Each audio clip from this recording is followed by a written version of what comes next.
નમસ્કાર વિદ્યાર્થી મિત્રો, આજે આપણે આપણા 11માં નામાના મૂળ તત્વોમાં આગળ વધીએ. આજે છે વિદ્યાર્થી મિત્રો આપણો પ્રકરણ 1નો હિસાબી પદ્ધતિ અને પારિભાષિક શબ્દોનો લેક્ચર નંબર 3.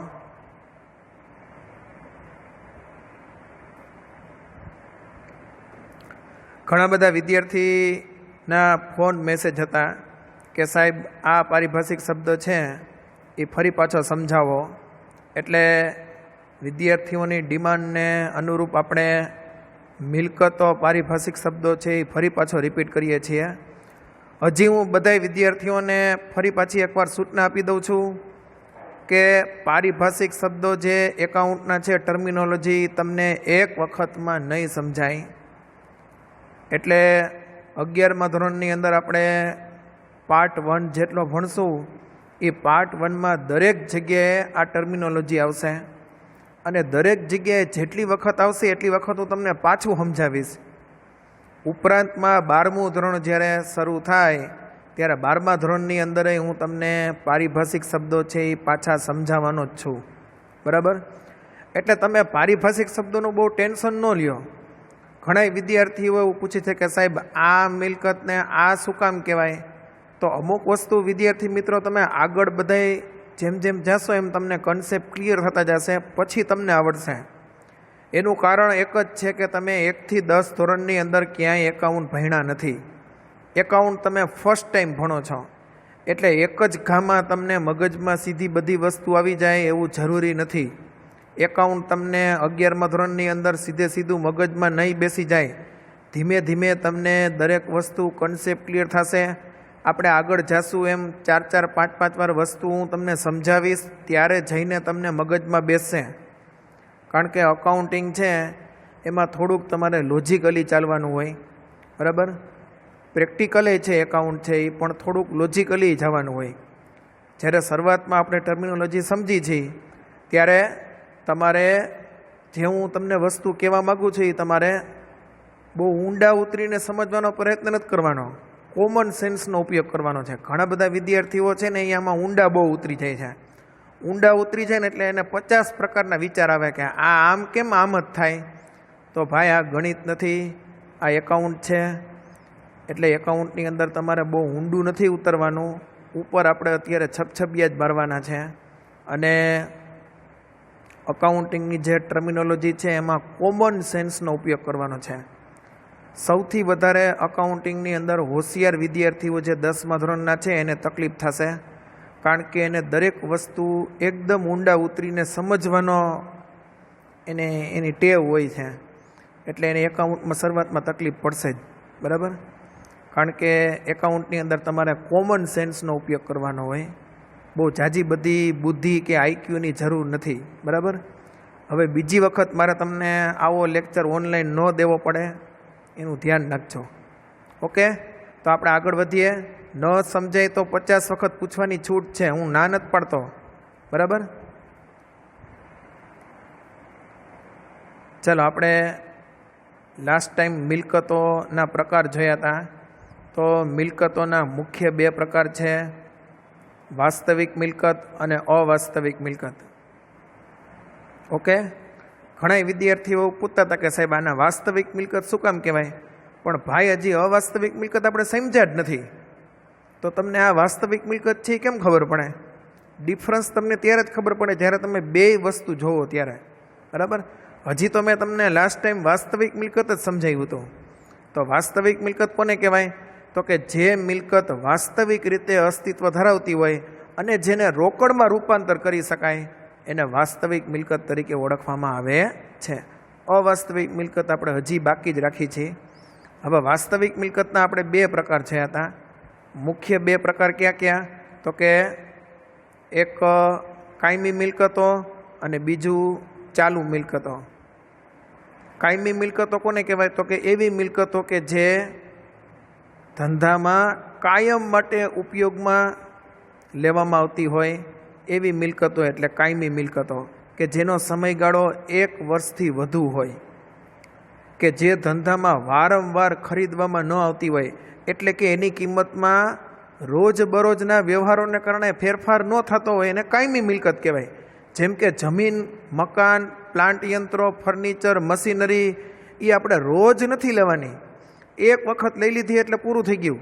પછી વર્ષો સુધી એ જમીન, મકાન, પ્લાન્ટ યંત્રો, ફર્નિચર, મશીનરીનો ઉપયોગ કરવાનો હોય એટલે એને કાયમી મિલકત તરીકે ઓળખવામાં આવે છે. પછી એમાં આપણે 4 બીજી મિલકતે જોઈ હતી કાયમી મિલકતમાં: પાઘડી, પેટર્ન્સ, ટ્રેડમાર્ક ને કોપીરાઇટ.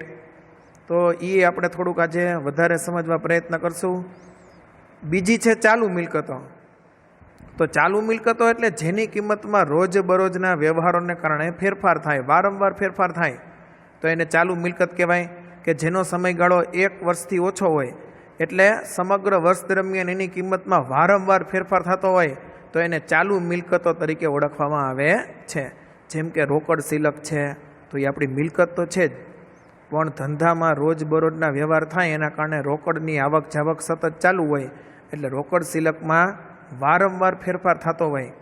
એવી જ રીતના બેંકમાં જે ધંધાનું ખાતું હોય તો એમાં જે પૈસા પડ્યા હોય એને બેંક સિલક કહેવાય. તો બેંક સિલકમાં પણ ધંધાની અંદર આજે તમે જાણો જ છો કે મોટાભાગના વ્યવહાર છે એ ચેકથી થાય છે.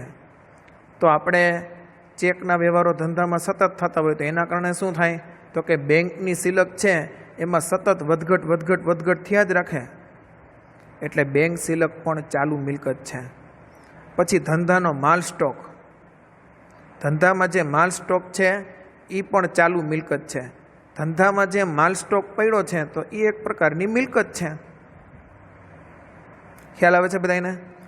જો માલ અને મિલકત બે અલગ અલગ વસ્તુ છે, પણ માલનો સ્ટોક પડ્યો હોય ને તો એ પછી એક પ્રકારની મિલકત થાય. જેમ કે કોઈ પણ ધંધો હોય તેમાં માની લો કે કોઈ દુકાન હોય તો દુકાનમાં અમુક સ્ટોક તો પડ્યો જ હોય, તમે જાવ એટલે કાંઈ આખી દુકાન ખાલી ન હોય તો એ જે માલ સ્ટોક પડ્યો છે એનું મૂલ્યાંકન કરવામાં આવે. ભાઈ કેટલા રૂપિયાનો? તો કે 1 લાખ રૂપિયાનો. તો 1 લાખ રૂપિયાનો આખર માલનો સ્ટોક કહેવાય. તો એ ચાલુ મિલકત છે. બરાબર? હવે એ આજે 1 લાખ રૂપિયાનો છે, આવતીકાલે પાછો અમુક માલ વેચાઈ જવાનો, નવા માલની ખરીદી કરશું એટલે માલ સ્ટોકની કિંમતમાં વારંવાર ફેરફાર થાય એટલે ચાલુ મિલકત થઈ ગઈ પછી. બરાબર?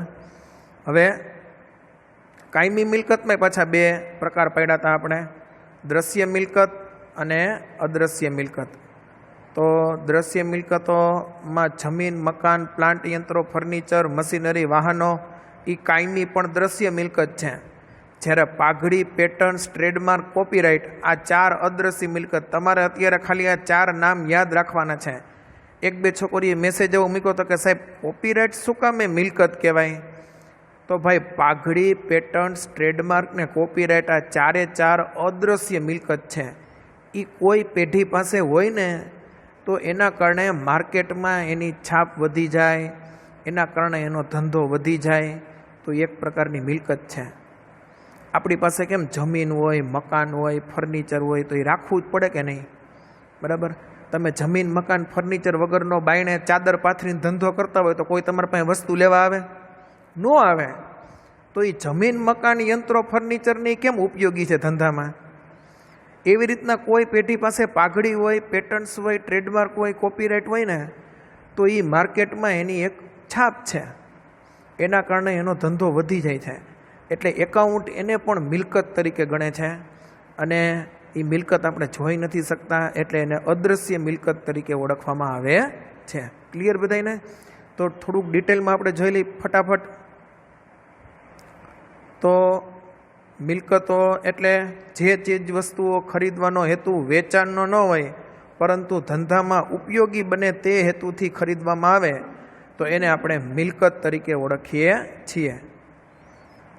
મિલકત એટલે એ આપણે વેચવાની નથી. જેમ કે જમીન, મકાન, યંત્રો, મશીનરી એ ધંધામાં ઉપયોગ કરવા માટે આપણે ખરીદ્યા છે, એનો હેતુ આપણો વેચવાનો નથી એટલે એને મિલકતો તરીકે ઓળખવામાં આવે છે. હવે દાખલા તરીકે જમીન, મકાન, યંત્રો, મશીનરી, ફર્નિચર, રોકડ સિલક, બેંક સિલક, પાઘડી, પેટર્ન્સ, ટ્રેડમાર્ક, કોપીરાઇટ આ બધી મિલકતો છે. બરાબર? હવે મિલકતના મુખ્ય 2 પ્રકાર છે: વાસ્તવિક મિલકતો અને અવાસ્તવિક મિલકતો. પહેલાં જોઈએ આપણે વાસ્તવિક મિલકતો. તો વાસ્તવિક મિલકતોના 2 પ્રકાર છે: આપણે હમણાં જ જોયું કાયમી મિલકતો અને ચાલુ મિલકતો. પાછા કાયમી મિલકતોના બે પ્રકાર પડશે, દ્રશ્ય મિલકતો અને અદ્રશ્ય મિલકતો. હમણાં જ આપણે આખું ટેબલ જોઈ લીધું, બરાબર. હવે આપણે જઈએ વાસ્તવિક મિલકતોમાં. વાસ્તવિક મિલકત કોને કહેવાય? તો કે જે મિલકતો ધંધામાં વાસ્તવિક રીતે અસ્તિત્વ ધરાવતી હોય અને જેને તમે રોકડમાં રૂપાંતરિત કરી શકો એને વાસ્તવિક મિલકત તરીકે ઓળખવામાં આવે છે. જમીન, મકાન, યંત્રો, ફર્નિચર, વાહનો, આ બધાનું તમે રોકડમાં રૂપાંતર કરી શકો ગમે તે સમયે, ગમે ત્યારે તમે વેચી તો શકો કે નહીં? ભલે આપણે એને વેચવા માટે નથી લીધી, પણ ક્યારેક તો વેચવી પડશે કે નહીં? તો તે દિવસે એને રોકડ આવશે કે નહીં? તો એ રોકડમાં રૂપાંતરિત થઈ કે નહીં? એટલે એને વાસ્તવિક મિલકત તરીકે ઓળખવામાં આવે છે. ઉપરાંતમાં રોકડ સિલક છે, બેંક સિલક છે. બેંકમાં પૈસા પડ્યા હોય, તમે ઉપાડી આવો એટલે રોકડમાં રૂપાંતર થઈ ગયું કે નહીં? ધંધામાં માલ સ્ટોક પડ્યો છે, એ ચાલુ મિલકત છે, બરાબર. એ વેચી નાખો એટલે રોકડા રૂપિયા આવવાના જ છે કે નહીં? તો એનું રોકડમાં રૂપાંતર શક્ય છે, એટલે એને વાસ્તવિક મિલકત તરીકે ઓળખવામાં આવે છે. ખ્યાલ આવે છે બધાને? બરાબર. તો હવે વાસ્તવિક મિલકતોમાં આગળ વધીએ આપણે. દાખલા તરીકે જમીન, મકાન, યંત્રો, મશીનરી, ફર્નિચર, રોકડ સિલક, બેંક સિલક, પાઘડી, પેટન્ટ, ટ્રેડમાર્ક, કોપીરાઇટ, આ બધી વાસ્તવિક મિલકતો છે. આ બધી વાસ્તવિક રીતે અસ્તિત્વ ધરાવે છે.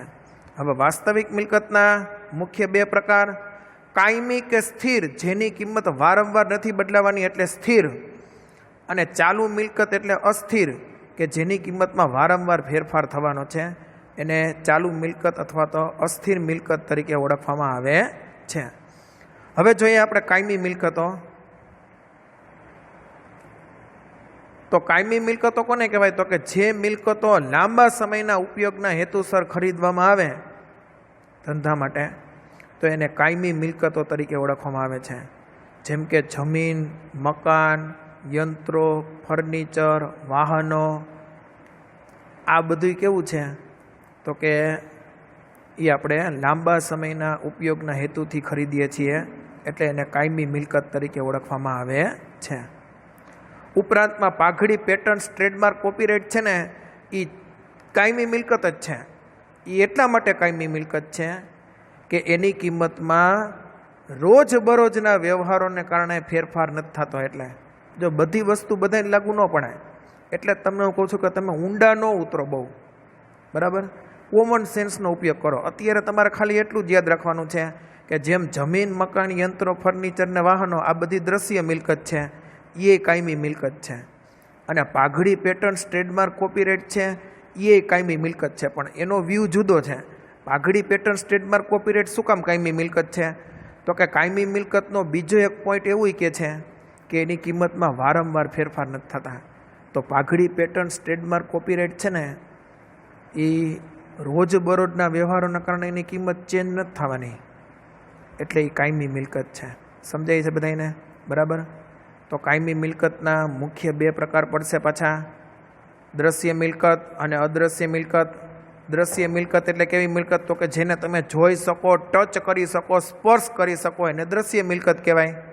જેમ કે જમીન, મકાન, યંત્રો, વાહનો, મશીનરી, આ બધી મિલકતને તમે ટચે કરી શકો છો, જોઈ શકો છો, અને રોજ નથી લેતા આપણે, એટલે કે એની કિંમતમાં રોજ ફેરફાર નથી થવાનો, રોજબરોજના વ્યવહારને કારણે ફેરફાર નથી થવાનો, તો એ દ્રશ્ય મિલકત છે. બરાબર. અને પછી કાયમી છે, કારણ કે કાયમી મિલકતનો પ્રકાર છે. હવે જોઈએ અદ્રશ્ય મિલકત, કે જેમાં ઘણા બધા વિદ્યાર્થીઓએ કોમેન્ટમાં લખ્યું હતું. તો પાઘડી, પેટન્ટ, ટ્રેડમાર્ક, કોપીરાઇટ. હજી હું તમને એક વખત કહી દઉં કે પાઘડી, પેટન્ટ, ટ્રેડમાર્ક, કોપીરાઇટ છે ને, એ અત્યારે 12મા ધોરણના વિદ્યાર્થીઓને પણ જેટલી વાર આવે ને એટલી વાર હું પાછું ડિટેલમાં સમજાવું છું, કારણ કે એક વખતમાં તમને આ વસ્તુ મગજમાં ન બેસે. સમજાય છે બધાને? હું તમને એકવાર આમ જાદુઈ મંત્ર બધાને આપી દઉં તો એમ યાદ નહીં રહી જાય તમને તરત જ, ધીમે ધીમે તમને આવડશે. પાઘડી, પેટન્ટ, ટ્રેડમાર્ક, કોપીરાઇટ 5-7 વખત આવશે ને પછી તમને મગજમાં બેસશે. સમજાય છે બધાને? હવે વિચાર કરો જે પાઘડી આખું ચેપ્ટર છે 12મા ધોરણમાં, હવે એમાં 5 પેજ છે થિયરીના, એ હું તમને 5 પેજ અત્યારે સમજાવી દઉં ને એટલે તમને પાઘડી શું છે એ ખબર પડી જાય. તો 11માં આપણે કોઈ દી કોર્સ ન પૂરો થાય બચ્ચા, સમજાય છે બધાને? એટલે અત્યારે ઉપર છેલ્લું જ આપણે સમજવાનું છે, ખાલી પારિભાષિક શબ્દ જ સમજવાનો છે કે ભાઈ પાઘડી, પેટર્ન્સ, ટ્રેડમાર્ક, કોપીરાઇટ આ 4 અદ્રશ્ય મિલકત છે. લાસ્ટ ટાઈમ મેં તમને સમજાવ્યું હતું જ કે એવો ધંધો કે જે એના જેવા ધંધા જે ગામમાં કરતા હોય એના કરતાં વધારે નફો કમાતા હોય, એની ક્ષમતા વધારે હોય, જેમ કે પટેલ સ્ટેશનરી ભક્તિનગર સર્કલ. તમારી શેરીમાં સ્ટેશનરી દુકાનવાળા કરતાં એનો ધંધો વધારે હાલતો હોય. હવે તમારી શેરીમાં જે સ્ટેશનરીની દુકાન છે એવડી સ્ટેશનરીની દુકાન પટેલ સ્ટેશનરીવાળાની છે, બરાબર? બેયની જગ્યાનો ભાવ છે એ માની લો કે સરખો છે. ઓલી દુકાનમાં 20 લાખ રૂપિયા, આ દુકાનના 20 લાખ રૂપિયા. હવે વેચવા જાવ ને ત્યારે તમારી શેરીમાં જે સ્ટેશનરીની દુકાન છે ને એના 20 લાખ જ આવે, પણ ભક્તિનગર સર્કલે પટેલ સ્ટેશનરી છે ને એના 20 લાખ ન આવે, એના 30-35 લાખ રૂપિયા આવે. શું કામ ભાઈ? 10-15 લાખ રૂપિયા શેના વધારે? કારણ કે એ સ્ટેશનરીની દુકાનનું સ્થળ છે ને એ મોકાનું સ્થળ છે. ભક્તિનગર સર્કલેથી દરરોજ 4 થી 5 લાખ વ્યક્તિઓ પસાર થાય છે, એટલે એનો ધંધો છે ને એના કારણે વધારે હાલે. તો એ 10 લાખ રૂપિયા 15 લાખ રૂપિયા છે ને એની પાઘડી ગણાય, જે તમે જોઈ નથી શકતા. એટલે કેવી મિલકત છે? અદ્રશ્ય મિલકત છે. વર્ષો પહેલાં પિક્ચર આવ્યું હતું મિસ્ટર ઇન્ડિયા અનિલ કપૂરનું. એમાં અનિલ કપૂર પાસે એક મેજિક વોચ હોય, એમાં આમ ટચ કરે ને એટલે એ ગુમ થઈ જાય. તો એ મિસ્ટર ઇન્ડિયા છે, પાઘડી છે, એ તમે જોઈ શકતા નથી, અદ્રશ્ય મિલકત છે. એનો ફેમસ ડાયલોગ હતો મોગેમ્બો ખુશ હુઆ, અમરીશ પુરીનો. પછી આવે છે પેટન્ટ. તો મેં તમને સમજાવ્યું હતું કે પેટન્ટ્સ કોને કહેવાય? તો આગેથી 100 ફૂટ દૂરથી ને તમને ખબર પડી જાય કે સાહેબના ખીચામાં ડેરી મિલ્ક ચોકલેટ છે, તો એની પેટન્ટ્સ છે ને એને રજિસ્ટર્ડ કરાવેલી હોય. તો આપણે જે જોઈ છીએ ને એ પ્રોડક્ટ જોઈ છે, ચોકલેટ, પેટન્ટ નથી જોઈ શકતા. તો પેટન્ટ્સ છે ને એ પણ કાયમી પણ અદ્રશ્ય મિલકત છે. પછી એવી રીતના આવે છે ટ્રેડમાર્ક. મોટાભાગની કંપનીઓ કે પેઢીઓ છે ને એના ટ્રેડમાર્કથી ઓળખાતી હોય. એ ટ્રેડમાર્ક પણ એનો રજિસ્ટર્ડ હોય. તમારા હાથમાં આજ પછીથી કોઈ પણ વસ્તુ આવે ને એમાં ટી લખેલ હોય ને એને રાઉન્ડ કરેલો હોય એટલે એ ટ્રેડમાર્ક કંપની કહેવાય. એને એનો ટ્રેડમાર્ક છે ને રજિસ્ટર્ડ કરાવેલો હોય. વિદ્યાર્થી મિત્રો, કોઈ પણ કંપની છે ને એ ટ્રેડમાર્કવાળી હોય ને તો એના માટે ગૌરવની વાત છે. એના કારણે એનો બિઝનેસ વધારે હાલે, કારણ કે સ્ટાન્ડર્ડ કસ્ટમર છે ને એ લોકો આવું જોતા હોય કે ટ્રેડમાર્કવાળી કંપની છે કે નહીં. ટ્રેડમાર્કથી એની ઓળખ હોય. તો આપણા હાથમાં પ્રોડક્ટ છે, ટ્રેડમાર્ક નથી.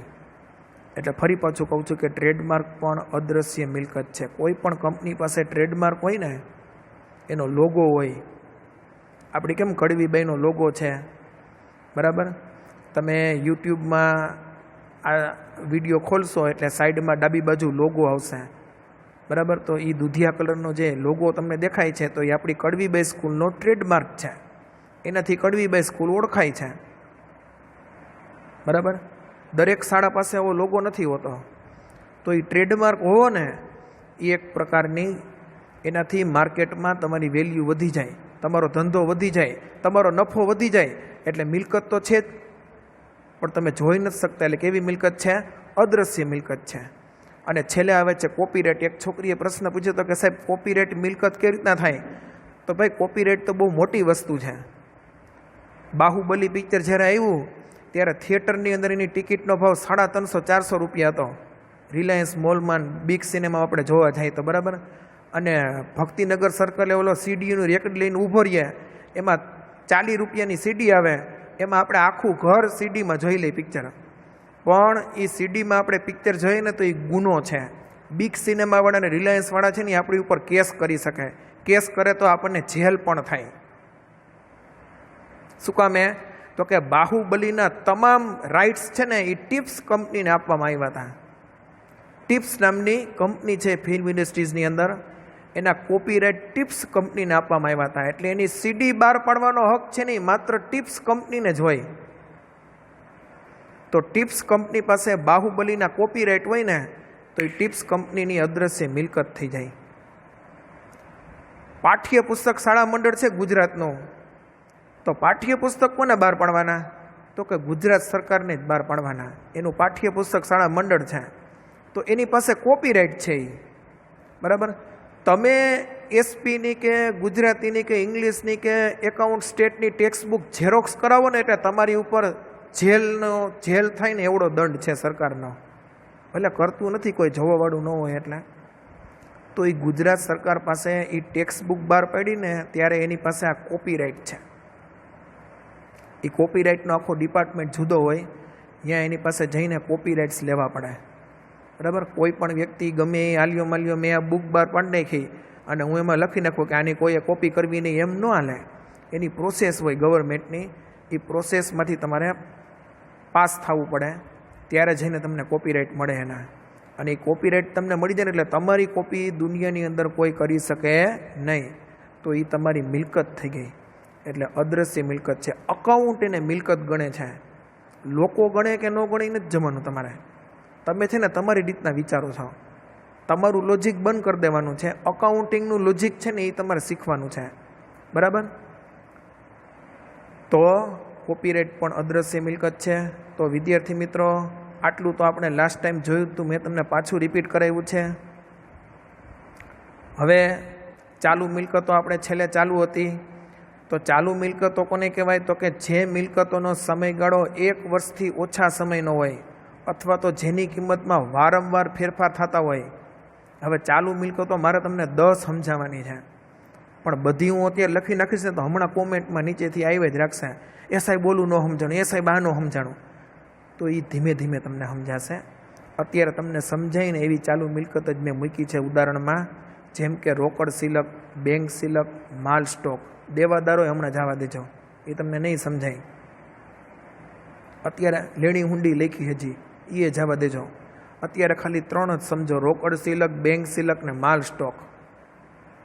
તમારી પાસે ધંધામાં રોકડા પડ્યા હોય તો એ તમારી મિલકત છે. રૂપિયા તમારા ખાતામાં બેંકમાં પડ્યા છે તો એ તમારી મિલકત છે.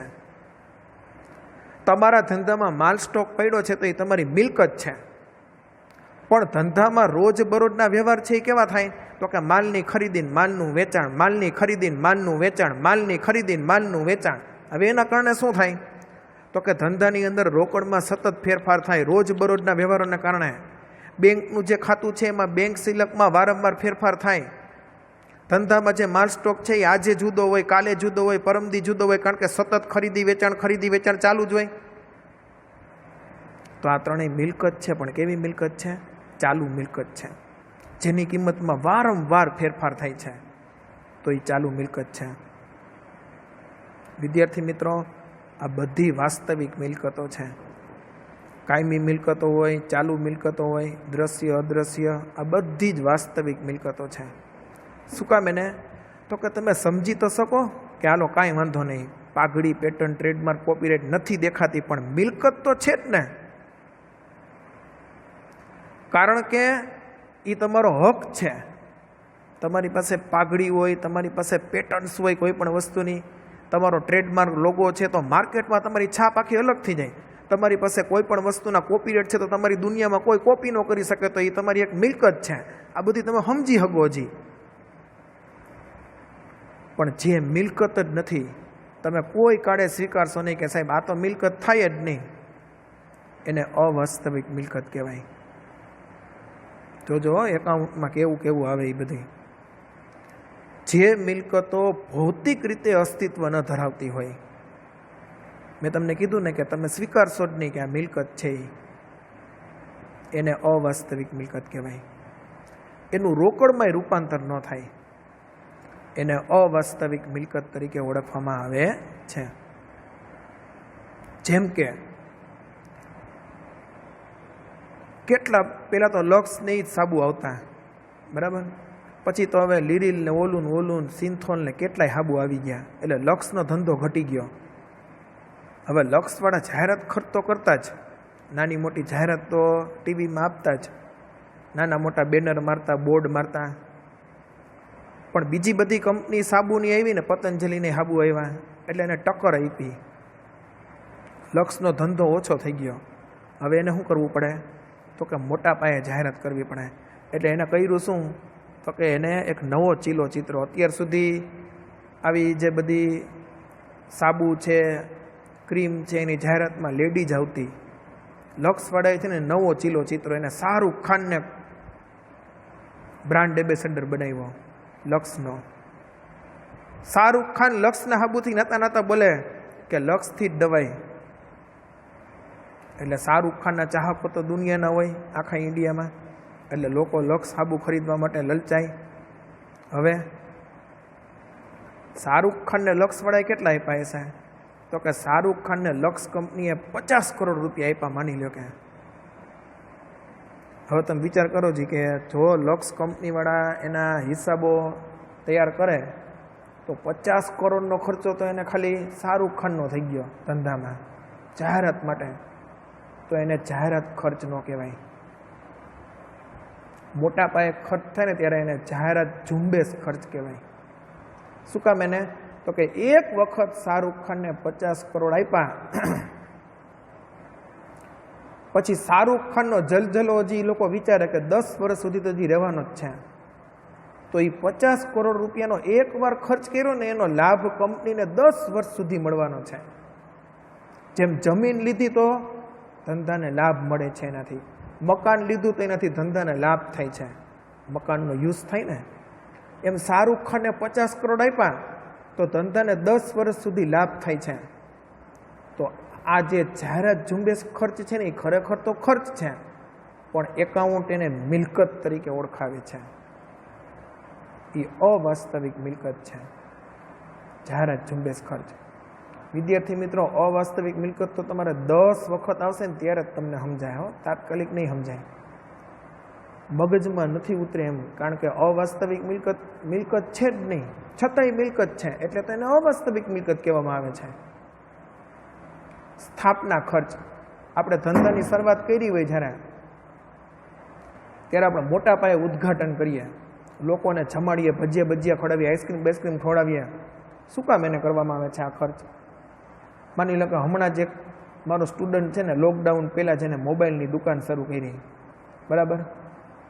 હવે એ તો મારી પાસે 20 વર્ષ પહેલાં ભણતો, છતાંય એને મારો નંબર ફેસબુકમાંથી ગોતી મેસેન્જરમાં મને મેસેજ કરી, સાહેબ તમારો નંબર આપો, એમ કરીને નંબર લઈ વોટ્સઅપ, અને એમાં એને કાર્ડ મને મોકલ્યું, વોટ્સઅપ કર્યું. હું એના શોરૂમમાં ગયો ઉદ્ઘાટનના દિવસે જ, બરાબર. તો એણે મને યાદ કર્યો, 20 વર્ષ પહેલાં મારા સાહેબ હતા તો એને હું કાર્ડ આપું. હું રાજી થયો, અહીંયા ગયો, બરાબર. શું ફાયદો થયો એને? તો વિદ્યાર્થી મિત્રો, હવે મારે મોબાઈલ લેવો હશે ને તો હું એની પાસે જ જઈશ, બરાબર. કોઈ પણ વ્યક્તિ છે એના છોકરાને લગ્ન હોય ને તો શેરી પૂરતા જ બોલાવે, જ્યારે ઉદ્ઘાટન હોય તો આખા ગામને બધાને આમંત્રણ દે, એ આવજો, એ આવજો, આખું ઘર આવજો. કા ભાઈ, લગ્નમાં તો નથી બોલાવતા. ઉદ્ઘાટનમાં લોકો આવે તમારી દુકાને તો એને ખબર પડે કે આપણે આ ધંધો કરીએ છીએ, તો એ આપણને વર્ષો સુધી કામ આવશે. હવે મારે 2 વર્ષ પછી મોબાઈલ લેવો છે ને તો હું મારા ઓલા સ્ટુડન્ટ પાસે જ જઈશ, કારણ કે એને મને ભજીયા ખવડાવ્યા, આઈસ્ક્રીમ ખવડાવ્યો. તો એને જે ભજીયા પાછળ ને આઈસ્ક્રીમ પાછળ ખર્ચ કર્યો ને એને સ્થાપના ખર્ચ કહેવાય. એનો લાભ તો એને વર્ષો સુધી મળવાનો છે. તો સ્થાપના ખર્ચ એકાઉન્ટ એમ કે છે કે ખર્ચ નથી, મિલકત છે. તમને એમ થાય કે સાહેબ મિલકત તો નથી, એટલે તો એને અવાસ્તવિક મિલકત તરીકે ઓળખવામાં આવે છે, કે જે વાસ્તવિક રીતે અસ્તિત્વ ધરાવતી નથી. બસ આટલું જ તમે સમજો. ખાલી છેલ્લી અવાસ્તવિક મિલકત તમને સમજાવું છું. વિદ્યાર્થી મિત્રો, 12મા વાળાને ટપા નથી પડતા, આમાં તમે સમજ લે, એક ગાય તમને નહીં આવડે. સંશોધન અને વિકાસ ખર્ચ. નોકિયા કંપનીના મોબાઈલ હવે કોઈ નથી લેતું. જે તે સમયે નોકિયા મોબાઈલ જ્યારે પહેલી વાર દુનિયામાં બહાર પડ્યા ને ત્યારે નોકિયા દર 10 માણસોમાંથી 9 માણસોના ખીચામાં નોકિયાનો જ મોબાઈલ હોય. પણ ટેકનોલોજી ચેન્જ થઈ અચાનક, અને ઓપરેટિંગ સિસ્ટમ નવી આવી, એન્ડ્રોઈડ. એ એન્ડ્રોઈડ સિસ્ટમ છે ને એ લોકો અપડેટ ન કરી શક્યા નોકિયાવાળા, અને સેમસંગવાળા મેદાન મારી ગયા. તો નોકિયા કંપનીએ સંશોધન અને વિકાસ ખર્ચ કર્યો જ નહીં. તો સંશોધન અને વિકાસ ખર્ચ નોકિયા કંપનીએ ન કર્યો એટલે શું થયું? તો કે નોકિયા કંપની ફેંકાઈ ગઈ. તો વિદ્યાર્થી મિત્રો, સંશોધન ને વિકાસ ખર્ચ છે ને એ બહુ મોટો ખર્ચ છે. એના માટે એને સાયન્ટિસ્ટની, ટેકનોલોજી, આઈઆઈટી કરેલા એન્જિનિયર્સની ભરતી કરવી પડે. એને એક જ કામ કરવાનું, એ તમને ક્યાંય વેચાણમાં કામ ન થવાના, માલ વધારે વેચાય એના માટે. એ ટેકનોલોજીનું રિસર્ચ કરતા હોય કે માર્કેટમાં નવી ટેકનોલોજી આવે તો એ આપણા મોબાઈલમાં ફીચર્સ આવી જ જવા જોઈએ. એની આખી એક ટીમ હોય. હવે એની પાછળ જે ખર્ચો થાય ને સંશોધન ને વિકાસ ખર્ચ કહેવાય. એ જો જે કંપની ન કરે ને એ ફેંકાય છે 5 વર્ષ પછી. કોડેક કંપનીના કેમેરા આવતા, હવે મોબાઈલમાં કેમેરા આવી ગયા. હવે કોઈ કોડેકનો કેમેરો લે છે? કોડેક વાળાએ કોઈ દી વિચાર્યું જ નહીં દુનિયામાં આવું. એને સંશોધન ને વિકાસ ખર્ચ ન કર્યો. જો કર્યો હોત ને તો એની અવાસ્તવિક મિલકત થઈ જાત, કે એનો લાભ એને લોંગ ટાઈમ સુધી મળત. એને માર્કેટમાંથી કોઈ ફેંકી ન હગે. જેમ કે ઓપ્પો વિવો વાળા આવ્યા ને, તો સેમસંગ વાળાએ સંશોધન ને વિકાસ પાછળ ખર્ચ કર્યો હતો. સેમસંગ વાળાએ નોકિયાને તો આટી જ દીધા, પણ ઓપ્પો વિવોની સામે હજી ઊભા છે હરીફાઈમાં. શું કામ ઊભા છે? કારણ કે એ લોકો એ રિસર્ચ કરે છે. એને ખબર છે કે ઓપ્પો વિવો વાળા છે ને એ તો સસ્તામાં મોબાઈલ બહાર પાડે છે. તો સેમસંગ વાળા પણ એવો પ્રયત્ન કરે છે કે સસ્તામાં એનો મોબાઈલ આવે અને ક્વોલિટી એની સેમસંગની જે એને જોઈ છે એમને જળવાઈ રહી એવો મોબાઈલ કેમ બનાવવો, એવા ફીચર્સ કેમ ડેવલપ કરવા, એના માટેની આખી એક ટીમ એની કામ કરે છે. તો એ સંશોધન ને વિકાસ ખર્ચ છે. તો આ જે કંપની ખર્ચ કરે છે ને એ એની અવાસ્તવિક મિલકત છે. બહુ મોટો ખર્ચ હોય. એને એકાઉન્ટની અંદર મિલકત તરીકે દર્શાવવામાં આવે છે. બરાબર? તો મિલકતો હવે મેં તમને ઘણું બધું સમજાવી દીધું. હજી વિદ્યાર્થી મિત્રો આપણે દરેક શબ્દ એવા જ સમજવાના છે, અને હું તમને આખું ચેપ્ટર પૂરું થાય ને પછી પાછું બધું સમજાવીશ. ઓકે? તો આ અવાસ્તવિક મિલકતો છે. તો આજે આપણે આટલું રાખશું. મિલકતોના પ્રકારો ફરી પાછા જોઈ લ્યો. મુખ્ય 2 પ્રકાર છે, વાસ્તવિક મિલકત ને અવાસ્તવિક મિલકત. વાસ્તવિક મિલકતના પાછા 2 પ્રકાર આવશે, કાયમી મિલકત ને ચાલુ મિલકત. કાયમી મિલકતના પાછા 2 પ્રકાર, દ્રશ્ય અને અદ્રશ્ય. Okay? Thank you very much. ખૂબ ખૂબ આભાર. અસ્તુ. જય હિન્દ, જય ભારત.